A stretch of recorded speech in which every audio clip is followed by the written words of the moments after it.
Bueno, Víctor es un experto, un pionero en economía de la cultura, a nivel tanto nacional como internacional. Participa como editor en algunas revistas del tema, es profesor en la Asociación Nacional de Autores con temas relacionados con economía de la cultura, y además es una de las bazas que dentro del aula de Salas vamos a intentar potenciar. Una de las líneas que queremos desarrollar está relacionada con creación de material audiovisual, cursos relacionados con material audiovisual y del entorno de la cultura y del cine. Y Víctor pues, va a ser en gran medida pues, bueno, nuestro bastión ahí dentro del aula. Muchas gracias. Vale, muchas gracias Isidro por tu amable presentación.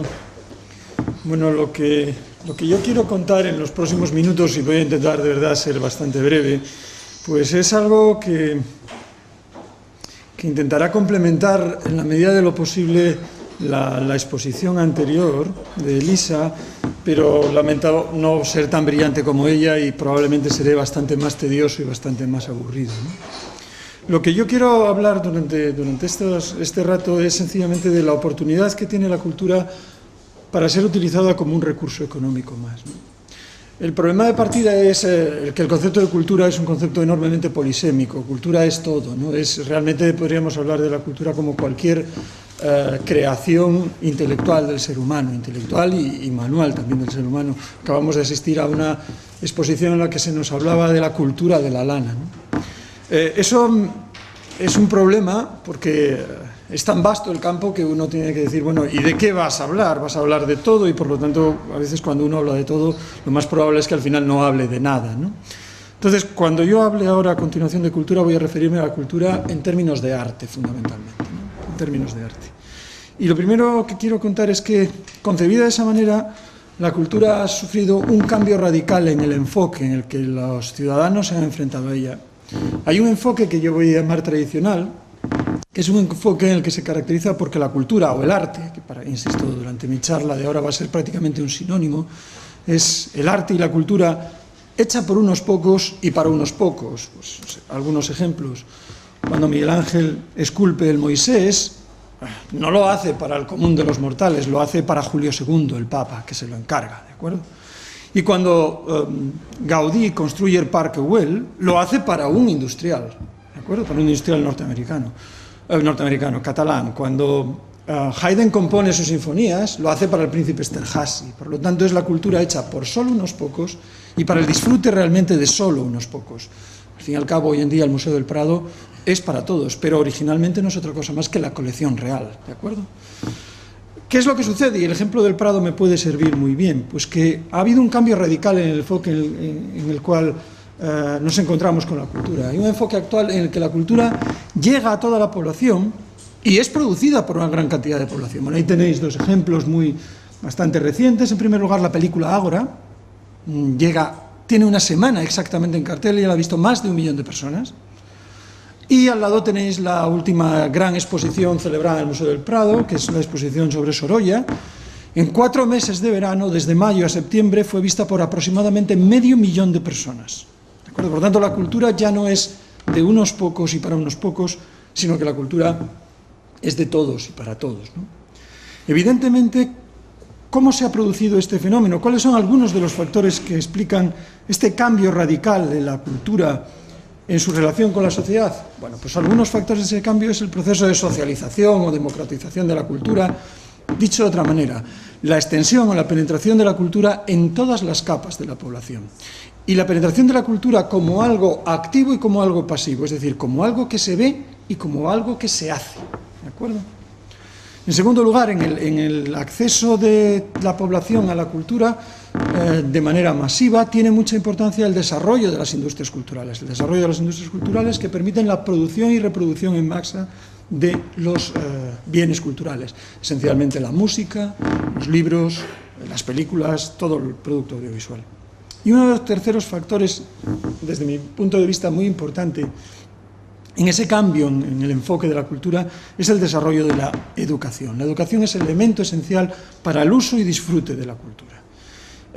Un ejemplo muy sencillo, la probabilidad de que un individuo, de que un español que no ha tenido la posibilidad de completar los estudios primarios vaya al teatro es aproximadamente de un 4%. Pero si es español, es un licenciado, la probabilidad es del 45%. ¿De acuerdo? Por lo tanto, la cultura es un elemento crucial, esencial, que alcanza y que penetra toda la población, toda la sociedad, y que por lo tanto, en ese sentido, se ha convertido en un sector económico relevante. De manera episódica salen cifras, se repiten cifras, etcétera, etcétera, de la importancia de la cultura en el peso económico de la misma en la producción de un país, ¿no? En el Producto Interior Bruto de un país. Bueno, pues en España la cultura viene a representar aproximadamente el 3% del valor añadido bruto de toda la economía española.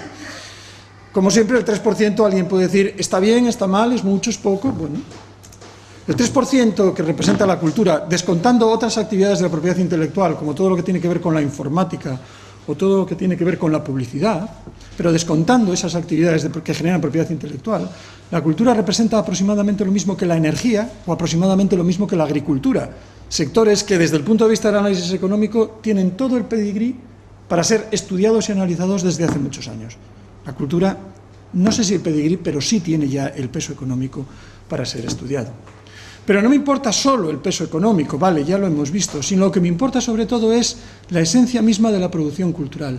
La cultura se basa fundamentalmente en la creatividad, en la creación de servicios, en la prestación de servicios para los ciudadanos, y se apoya, siempre lo ha hecho, en las nuevas tecnologías que cada año van apareciendo, que cada etapa, cada generación van apareciendo. Por lo tanto, la cultura es siempre un sector económico de futuro, un sector económico por el cual quizás podamos apostar como factor de creación de riqueza, creación de actividad económica, factor de desarrollo económico.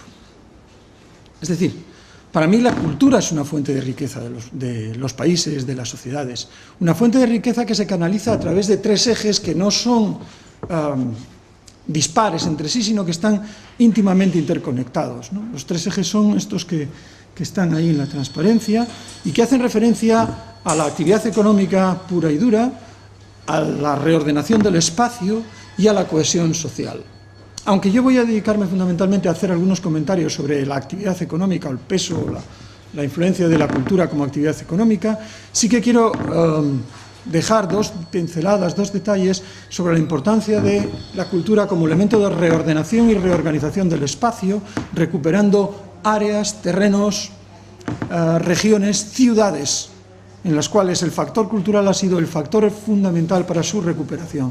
Luego veremos un ejemplo, antes lo hemos visto como en la zona de Beira, en Portugal, el patrimonio industrial tiene mucho peso para la recuperación de lo que era la región, la zona y las ciudades, y posteriormente veremos brevemente un detalle sobre el ejemplo más conocido, no solo a nivel nacional, sino a nivel internacional, que es el caso del Museo Guggenheim de Bilbao, ¿no?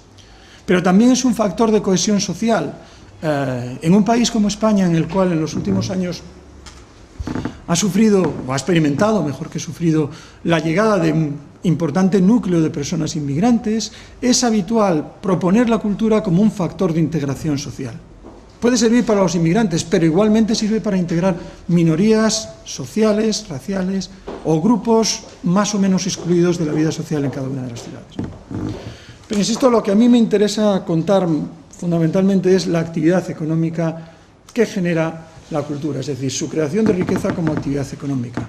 Una creación de riqueza como actividad económica es que se puede hacer a través de dos grandes vías. En primer lugar, sobre la propia oferta cultural, es decir, aumentando la oferta cultural existente o creando nuevas ofertas culturales, y entonces estaremos hablando de los efectos directos de la cultura sobre la actividad económica, o también sobre otros sectores económicos, la creación de un museo, la generación de un museo, la creación de un festival, lleva aparejado siempre el uso de otros sectores productivos, la contratación con otros sectores productivos, sea el sector de hostelería, sea el sector de producción de bienes intermedios, y por lo tanto la cultura genera actividad económica en esos sectores. Y genera además renta para las familias en general, no solo las que se realizan la oferta cultural, sino aquellas que también suministran a los oferentes culturales. Y por lo tanto tenemos efectos inducidos tanto sobre la producción como sobre el consumo, ¿no? Todos estos efectos, tanto directos como inducidos, son efectos que se notan sobre todo en el corto plazo. Luego comentaré un poquito cómo se pueden medir e incluso daré algunas cifras para algunos casos particulares, ¿no? Pero también la cultura, en cuanto a creación de riqueza, tiene un pozo de largo plazo. Un pozo de largo plazo que se manifiesta en un cambio fundamental de las actitudes de la sociedad o del entramado social en el cual se va a ver inmersa la actividad cultural. En primer lugar, va a generar una base de trabajo cualificado, de trabajo esencialmente creativo, que va a ser aprovechado no solo por la propia industria cultural, sino también por el resto de actividades económicas, que se van a aprovechar de un mejor capital humano en la región. Eso va a facilitar también una atracción de nuevas empresas, no solo empresas culturales, sino empresas de otros sectores económicos que buscan un buen entorno para localizarse, no solamente desde el punto de vista de su propia actividad productiva, sino también como oferta para sus trabajadores en cuanto a un ambiente vital adecuado para desarrollarse, ¿no?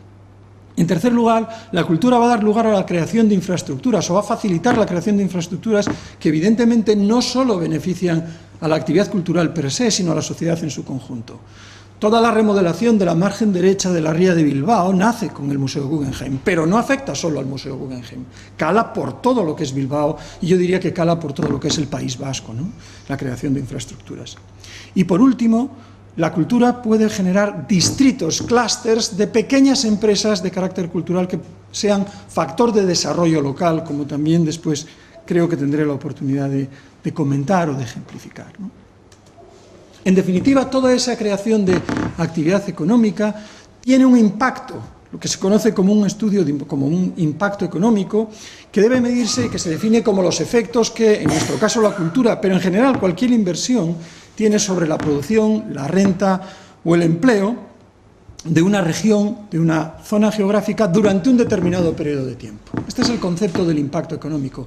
Pero ¿cómo se mide el impacto económico de una inversión cultural o, si queréis, de cualquier otra inversión, ¿no? Bueno, hay una serie de indicadores de impacto económico. Yo voy a comentarlos muy por encima y voy a destacar algunos de ellos. En primer lugar, el impacto en términos de valor añadido, es decir, cuánto ofrece como crecimiento de producción, en nuestro caso, una inversión de carácter cultural. ¿Cuánto crece la producción en términos de valor añadido del área de la que estamos hablando gracias a esa inversión cultural? En segundo lugar, ¿qué efectos tiene sobre el empleo? Es decir, ¿cuántos nuevos empleos se crean y cuántos empleos ya existentes se ayudan a mantener? En tercer lugar, el efecto sobre la renta de los ciudadanos, es decir, cómo cambian los salarios, cómo cambian los intereses, cómo cambian los beneficios que perciben las familias y los ciudadanos cuando nosotros disponemos de una nueva inversión, de un nuevo activo de carácter cultural.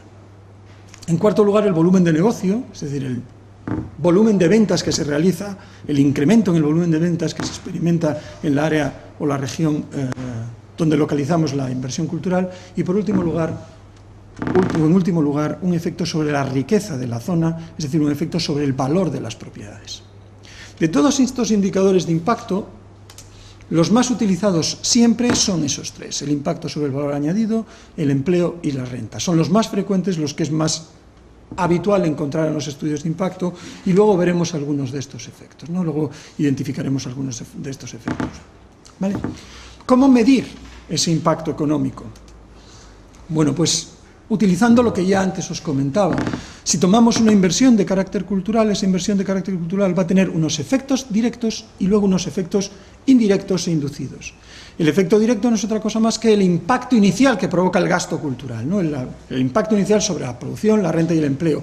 ¿Qué tenemos ahí? Los gastos directos en la cultura, más los gastos dotacionales, es decir, los gastos de inversión. Pensemos de nuevo en el caso Guggenheim, el gasto directo del museo, las compras, el gasto que se hace en todas las actividades que genera el museo, pero también la inversión en dotaciones, la propia construcción del museo, y por último los gastos de los consumidores, ¿no?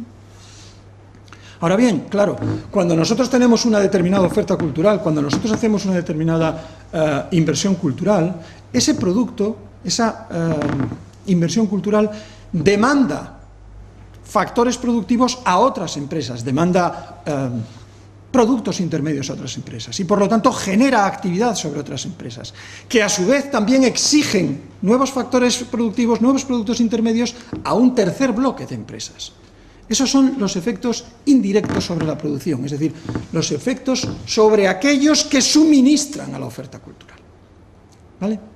Y por último, tanto la propia oferta cultural como las industrias a ellas vinculadas van a generar un efecto inducido sobre el consumo de los ciudadanos, es decir, va a haber nuevos salarios, nuevos intereses, nuevos beneficios que se van a traducir en nuevos canales de gasto. Por lo tanto, tenemos tres elementos que confluyen para determinar el impacto económico: el efecto directo del gasto cultural y los efectos inducidos sobre la producción y sobre el consumo. ¿Cómo calcularlos? Bueno, la manera más sencilla, no voy a entrar ahora en ello, a discutir cómo se hace un estudio de impacto económico, pero la manera más simple es utilizar las tablas input-output para derivar multiplicadores sectoriales y, conociendo el gasto directo, determinar los gastos indirectos inducidos. Pero lo que importa es que la suma de los tres dan lugar al efecto económico total, al impacto económico de una determinada inversión. En nuestro caso estoy hablando de una inversión cultural. Lo bueno de los estudios de impacto, y esto ya es quizás una maledicencia, es que siempre salen bien. Porque claro, algo que hagas, siempre un trabajador lo contratas, aunque solo seas tú mismo, ¿no? Pero ya tienes un aumento en el empleo. Siempre genera algo más de gasto, por lo tanto siempre genera algo más de valor añadido, ¿no? Y por lo tanto, todas las organizaciones, administraciones que hacen estudios de impacto suelen quedar bastante contentas porque siempre salen bien, ¿no? Y los individuos que hacen estudios de impacto también lo tienen bastante fácil porque sus resultados suelen ser buenos en general. La pregunta que debemos hacernos es, vale, pero todo suma, es decir, todo pinta tan bonito, todo es tan bonito. La verdad es que cuando uno hace un estudio de impacto, debería hacer exactamente igual que cuando analiza cualquier otra variable económica en términos brutos y netos, es decir, debería descontar algo, las amortizaciones, o restar algunas cosas, es decir, calcular de verdad los efectos netos. ¿Qué cosas habría que restar? Bueno, en primer lugar, una serie de efectos que deberíamos descontar del impacto de nuestra actuación cultural. En primer lugar, el efecto fuga, y es que no todos los efectos económicos se quedan en nuestra área. Algunos de esos efectos económicos se van fuera de esa área. Por ejemplo, cuando un tour operador alemán organiza un viaje a visitar el Guggenheim, no todo el gasto de los turistas alemanes se queda en Bilbao, sino que parte se queda en Alemania. Por lo tanto, hay una parte que deberíamos descontar como efecto fuga. Hay otra parte que es lo que se llama el efecto peso muerto, es decir, hay determinado tipo de actividades económicas que, mire usted, se harían tanto si existe la oferta cultural como si no. Por lo tanto, no las vayamos a sumar otra vez, estaríamos sumándolas dos veces, ¿no? En tercer lugar, el efecto desplazamiento. Es que hay determinado tipo de actividades económicas que o desaparecen o se ralentizan porque hemos puesto todo nuestro esfuerzo inversor en la actividad cultural y por lo tanto hemos menguado otro tipo de actividades. Luego deberíamos descontar también ese efecto desplazamiento. Y lo mismo el llamado efecto de sustitución, es decir, la desatención a antiguos clientes, porque la nueva inversión cultural capta la mayor parte de nuestros recursos. Podríamos poner también un ejemplo, siendo un poquito malintencionado, de cómo ese efecto de sustitución se nota en el caso de Laboral Ciudad de la Cultura sobre la contratación de los grupos teatrales asturianos. ¿De acuerdo? Bueno, y detrás de todo hay otra cosa que los economistas nunca pueden olvidar. Además de todo eso hay otra cosa más, que es el coste de oportunidad. Hemos colocado el dinero en una inversión cultural, pero ¿era esa la mejor de las alternativas? Tendríamos que preguntarnos si no era mejor a lo mejor utilizarlo en otra cuestión distinta, en un parque natural, o en un molino eólico, un parque eólico, o a lo mejor en hacer una industria del automóvil. No lo sé. Pero nunca deberíamos olvidarnos de preguntarnos cuál es la mejor de las alternativas posibles, para de verdad ver cuál es el verdadero impacto de nuestra inversión cultural. ¿De acuerdo? Bien, hecha esta pequeña excursión sobre lo que son la manera, los efectos de la cultura sobre la actividad económica y cómo medirla, sí que quisiera un poquito ofrecer algunas ideas más y algunos ejemplos más de la posibilidad de la cultura para actuar como factor o agente del desarrollo económico. Y en este caso, pues me he atrevido a utilizar la literatura, ¿de acuerdo? Hay dos grandes maneras, dos grandes caminos por los cuales, en mi opinión, se puede utilizar la cultura como factor de desarrollo económico. Y para cada uno de ellos le he puesto un título literario. El primero es Grandes Esperanzas. Grandes Esperanzas es una novela de Dickens del año 1861, una de las novelas más afamadas de Dickens. Lo que pasa, yo aquí por respeto lo he dejado como Grandes Esperanzas, pero más bien, y en mi ponencia, en mi escrito así está, lo he cambiado el título para Esperanzas Grandes. ¿Por qué? Porque detrás de eso que voy a llamar Grandes Esperanzas están las grandes inversiones culturales, es decir, las que son de carácter extraordinariamente grande, casi megalómano, ¿no? Que tenemos el Museo Guggenheim, solo voy a poner ejemplos españoles en este caso, la Ciudad de las Artes y de las Ciencias de Valencia, o, por un detalle que luego comentaré, Salamanca como capital europea de la cultura en el año 2002. Son grandes inversiones, mueven gran volumen de negocio, grandes edificios, grandes dotaciones de infraestructura, todo es a lo grande. Son las grandes esperanzas, o a veces también las esperanzas grandes, por lo que comentaré después. Pero no todo tiene por qué ser a gran escala. Y por lo tanto utilizo otro ejemplo, este es de un economista de los años 70 que escribió un libro en el que reivindicaba las cosas a pequeña escala y lo tituló Lo pequeño es hermoso. Y con ello lo que quiero decir es que, o lo que voy a tratar de ilustrar al final de mi charla, es que no es necesario siempre hacer grandes inversiones culturales, sino que los pequeños espacios, los pequeños territorios también pueden apostar por la cultura. Dos ejemplos, bueno, solamente voy a hablar de uno. El más tradicional, el más estudiado es el caso de la industria de la cerámica en Caltagirone, en Sicilia. Es un pequeño pueblo siciliano que vive y se desarrolla de la artesanía desde hace más de 2000 años. Y el segundo caso, que es ya un caso aquí nacional, español, es el caso de Urueña como Villa del Libro. ¿De acuerdo? Que es el que voy a dedicarle unos minutillos al final de mi exposición. Del caso de las grandes esperanzas voy a hablar solamente de dos de ellas, el Museo Guggenheim y Salamanca, capital europea de la cultura, porque tienen cierta relación con actividades económicas. Sí, muy rápido, todo ello va a ir muy rápido, ¿no? Tienen cierta relación con las actividades, con las propuestas culturales en Asturias, ¿no? Grandes esperanzas, ¿qué es lo que hacen? Apuestan por la gran cultura, es decir, por el arte con mayúsculas, museos, arte contemporáneo, grandes auditorios para ópera, etcétera, ¿no? ¿Cómo lo hacen? Con arquitectura de autor, es decir, buscando grandes arquitectos que hagan un edificio que por sí mismo sea polo de atracción. Tengamos todos en la cabeza el Guggenheim, ¿no? Tratan de especializarse, es decir, de buscar algo estrictamente genuino que les permita participar en el mercado internacional del turismo cultural, es decir, en los grandes circuitos de turismo cultural. Y se utilizan como mecanismo de reconversión económica de la zona y de reordenación urbana. Todo pinta muy bien, pero también hay grandes amenazas. En primer lugar, todo esto tiene que estar basado sobre la originalidad, pero ¿realmente son originales? Todo el mundo tiene su Guggenheim ya, ¿de acuerdo? Un ejemplo, las bodegas de Marqués de Riscal también están construidas por Paul Gehry. Por lo tanto, todo el mundo tiene su Guggenheim. Especialización. Claro, lo que pasa es que todo el mundo está apostando por la gran cultura y por el arte contemporáneo, lo cual lleva a que por mucho que hagas un edificio de Calatrava, como el Museo de Arte de Milwaukee, el resultado en cuanto a visitantes es realmente lastimoso. ¿De acuerdo? Y por lo tanto hay una serie de problemas que están amenazando continuamente las grandes inversiones culturales. El tercer problema es todavía más importante, y es que muchas de estas inversiones son absolutamente ajenas al entorno social en el cual se han desarrollado, ¿no? Un estudio de casos muy breve para que veamos qué es lo que se hizo. El Museo Guggenheim. Bueno, Bilbao, como todo el mundo sabe, a finales de la década de 1980 era una ciudad absolutamente corroída por una reconversión industrial que había mandado al paro a 25% de sus trabajadores, con graves problemas medioambientales, con una ría en una situación realmente lamentable, y el gobierno vasco opta por dar un giro radical a la vida de Bilbao. ¿Cómo?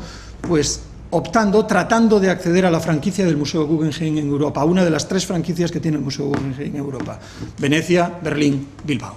¿Vale? ¿Con qué? Para conseguir una reconversión económica de la zona y para recuperar los espacios de la ría de Bilbao.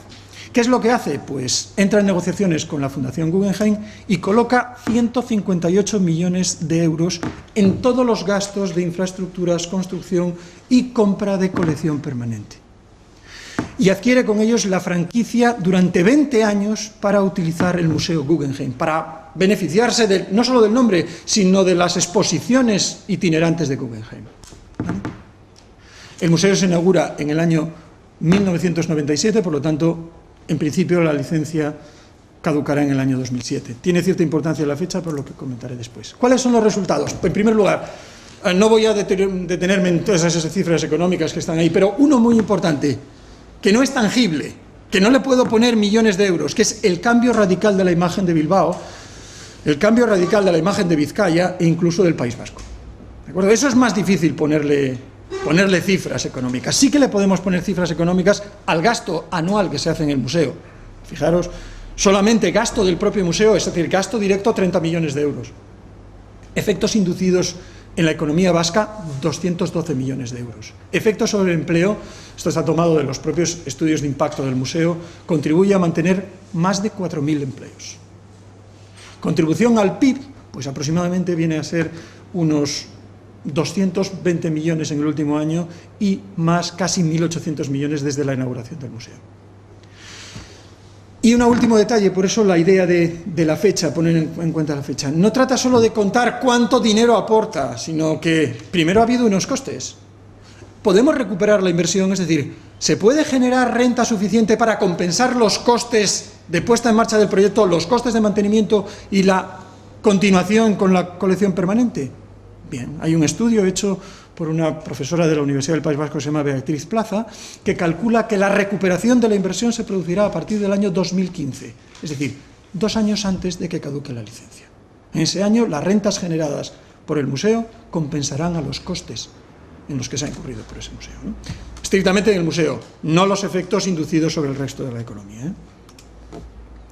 Muy brevemente, ¿por qué Salamanca, capital europea de la cultura? Solo un detalle, solo que vean ustedes las cifras. Porque Asturias intenta ser capital europea de la cultura en el año 2016 con una candidatura conjunta de Oviedo, Gijón y Avilés. Salamanca, que generó 700 millones de gasto durante ese año, ¿no? De los cuales, muy importante, 1/3 fueron gastos dotacionales, es decir, gastos que han quedado para Salamanca en infraestructuras viarias y culturales de Salamanca. Una comparación hecha es que el gasto cultural de Salamanca en el año 2002 fue 3 veces mayor que el gasto correspondiente al Museo Guggenheim. Apuestas en Asturias, muy rápidamente, el efecto Niemeyer. ¿Qué tenemos? Tenemos nuestro Guggenheim. ¿De acuerdo? La apuesta es exactamente la misma. Alta cultura, edificio de autor, en este caso de Oscar Niemeyer, reconversión de una zona muy afectada por los problemas industriales, como es Avilés, incluso recuperación ambiental. Los que conozcan Avilés saben que en la margen derecha de la ría de Avilés está toda por recuperar, creación de empleo, reordenación urbana, ¿no? Las estimaciones que hay es que va a generar unos 32 millones, el propio centro de Niemeyer, unos 32 millones de euros anuales, 600 empleos, la mayor parte de ellos, al menos la mitad, en hostelería, ¿no? Pero os decía que lo pequeño era hermoso también, que no uno, quiere decir, pues, ¿qué vamos a hacer cuando uno pertenece a un municipio pequeño? ¿Qué puede hacer? Se tiene que callar, es decir, yo no puedo hacer nada con el mundo de la cultura porque la cultura es de los grandes y para los grandes. Pues yo creo que no. Y creo que no, y hay ejemplos que no, ¿no? Lo que tienen las regiones pequeñas, los municipios más pequeños, de menor tamaño, es la posibilidad de crear verdaderos distritos culturales, es decir, crear zonas en las cuales prolifere el ambiente creativo, proliferen las pequeñas empresas interconectadas que aprovechen economías de escala, economías de alcance, sinergias entre todas ellas, pero fundamental que estén comprometidas con el entorno. Como vimos antes en el ejemplo de Beira, todo lo que se hace en Beira está comprometida con la esencia tradicional de su propia región. Y por lo tanto, cada uno de los individuos de esa región de Portugal siente como suyo ese producto cultural. Eso es muy importante para que un pequeño núcleo de población pueda desarrollar un proyecto cultural. Y es muy importante también la combinación de compromisos entre entidades públicas y entidades privadas. Es decir, no vale solo desembarcar con dinero público. Es necesario que esté el espíritu de esa nueva aportación esté en la urdimbre de la propia sociedad. Si no, no conseguiremos hacer absolutamente nada.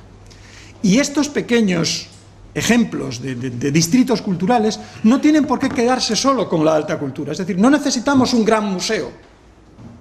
Podemos optar por cosas mucho más pequeñas. Y eso es precisamente lo que quiero ejemplificar con el caso de Urueña. Urueña es un pueblo de 221 habitantes en Valladolid, en Tierra de Campos. En esta ciudad se asienta hace muchos años ya, bueno, hace varias décadas, se asienta un musicólogo que se llamaba Joaquín Díaz y crea una fundación. Este hombre crea una fundación para recuperar el patrimonio tangible e intangible de la zona de Tierra de Campos. Y sobre esa idea de un individuo, es decir, una idea privada, se monta la Diputación de Valladolid y convierte Urueña, en el año 2007, en Villa del Libro. Hay solo 15 villas del libro en todo el mundo. Y entra en la red de villas del libro.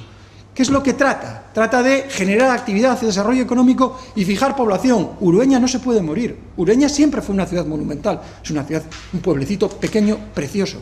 Pero no se puede morir. Hay que conservar el patrimonio, hay que generar actividad económica, hay que fijar población. ¿Cómo lo hace? Apostando por el libro. ¿Cómo? Combinando iniciativa pública e iniciativa privada. ¿Qué es lo que hizo la iniciativa pública? Primero la Diputación, después la Junta de Castilla y León, después el Ministerio de Cultura. Han colocado dinero para adquirir terrenos y adquirir también edificios, instalaciones, que luego han cedido gratuitamente a la iniciativa privada para que pongan negocios relacionados, en primer lugar, con el libro. Y ahora, en un pueblo de 221 personas, hay 12 librerías. Pero no solo 12 librerías, sino que en ese pequeño pueblecito hay también 11 establecimientos turísticos. 211 personas, ¿eh? Y no solamente eso, sino, como os decía antes, es muy importante la generación de actividad creativa.